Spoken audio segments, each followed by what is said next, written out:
Bonjour à toutes et à tous et bienvenue dans cette nouvelle vidéo réalisée dans le cadre de la formation aux TIC et pratiques pédagogiques destinée aux enseignants universitaires nouvellement recrutés et dirigée par l'Université de Constantine I. Aujourd'hui, je vais vous présenter le chapitre des matrices, un chapitre très important qui contient les notions de base de mathématiques nécessaires à la résolution des systèmes d'équations linéaires. Ce chapitre fait partie du module mathématiques appliquées à l'hydrogéologie destiné aux étudiants de Master 1 en hydrogéologie.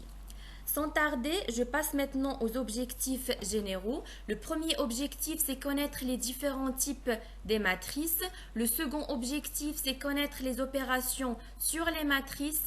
Et le dernier objectif, c'est savoir calculer le déterminant et l'inverse d'une matrice. Pour atteindre ces objectifs, je vous présente le plan de travail suivant. Alors on commence par quelques définitions générales, ensuite on passe aux opérations sur les matrices, le calcul du déterminant et on termine par l'inversion de matrice. Alors on commence par quelques définitions générales. Alors la première définition, ça concerne la définition d'une matrice. Déjà, c'est quoi une matrice? Alors une matrice est un tableau rectangulaire d'éléments réels ou complexes de la forme suivante.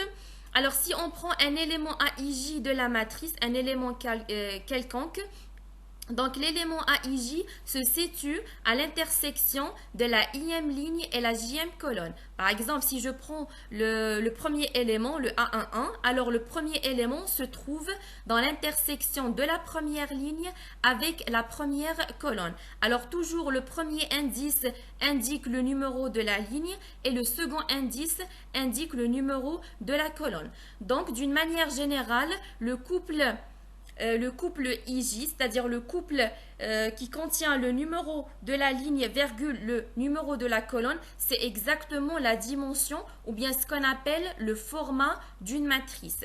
Alors maintenant, on passe à la deuxième définition concernant les types des matrices. Donc on a plusieurs types de matrices. Alors on commence par le premier type, c'est la matrice diagonale. Déjà, c'est quoi une matrice diagonale? Une matrice diagonale, c'est une matrice carrée dont les éléments qui se trouvent dans la diagonale principale sont différents de 0 et en dehors de la diagonale principale, les éléments sont tous nuls.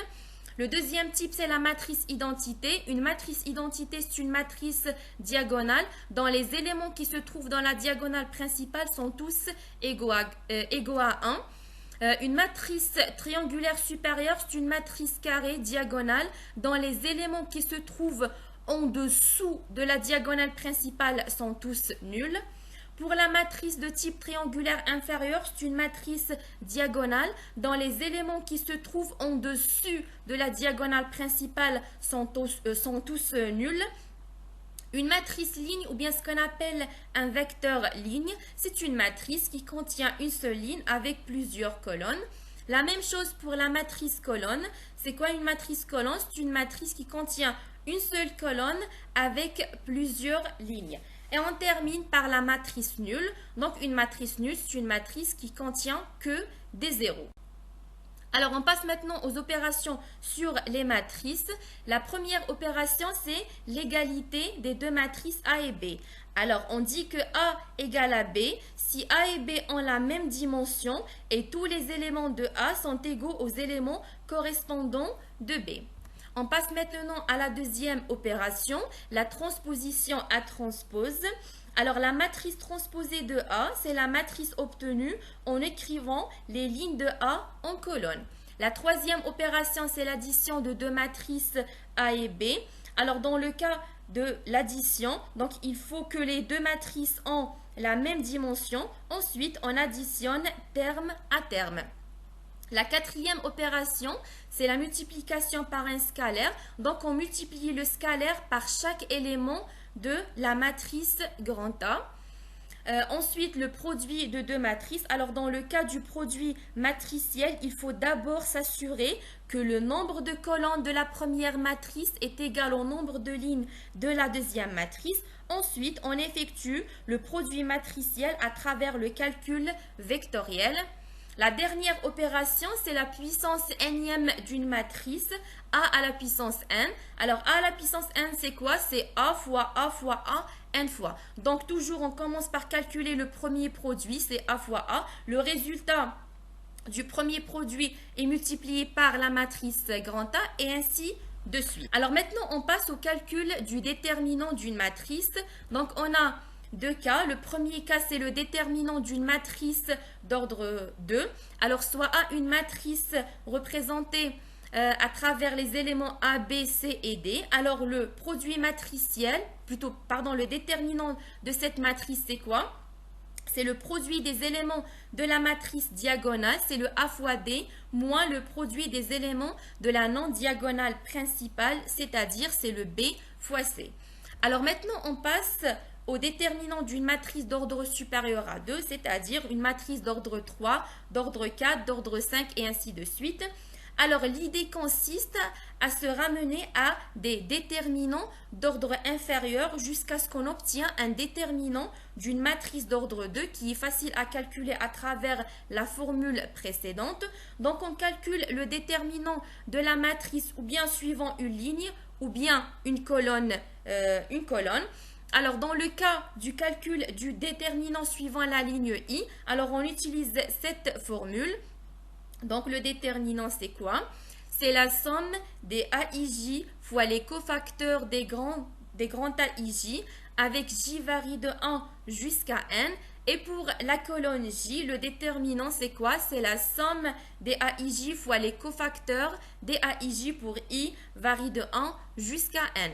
Alors, les cofacteurs, c'est quoi? C'est exactement le terme moins 1 à la puissance I plus J multiplié par les DIJ. Alors, le terme moins 1 à la puissance I plus J, c'est le terme qui désigne le signe. C'est-à-dire, si la puissance I plus J est un nombre pair, donc automatiquement le terme moins 1 à la puissance I plus J nous donne un signe positif. La même chose, si la puissance I plus J nous donne un nombre impair, donc automatiquement moins 1 à la puissance un nombre impair nous donne un nombre négatif.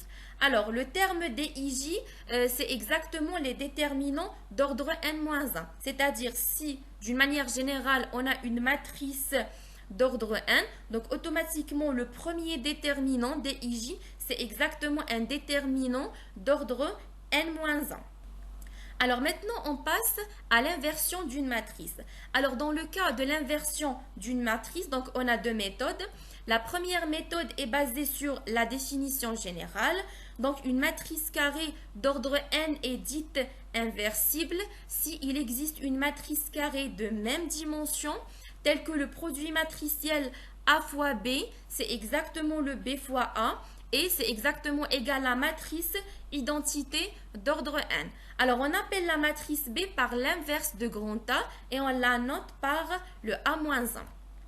Alors, une remarque très importante dans le cas du calcul de l'inverse d'une matrice. Alors, soit A une matrice carrée d'ordre n, alors grand A est une matrice inversible si et seulement si le déterminant de cette matrice est différent de 0. Alors, toujours on calcule l'inverse d'une matrice dans le cas où le déterminant de la matrice est différent de 0. Alors maintenant, on passe à la deuxième méthode basée sur cette formule. Alors, soit A une matrice carrée d'ordre n, si A est inversible, alors sa matrice inverse est donnée par la formule suivante.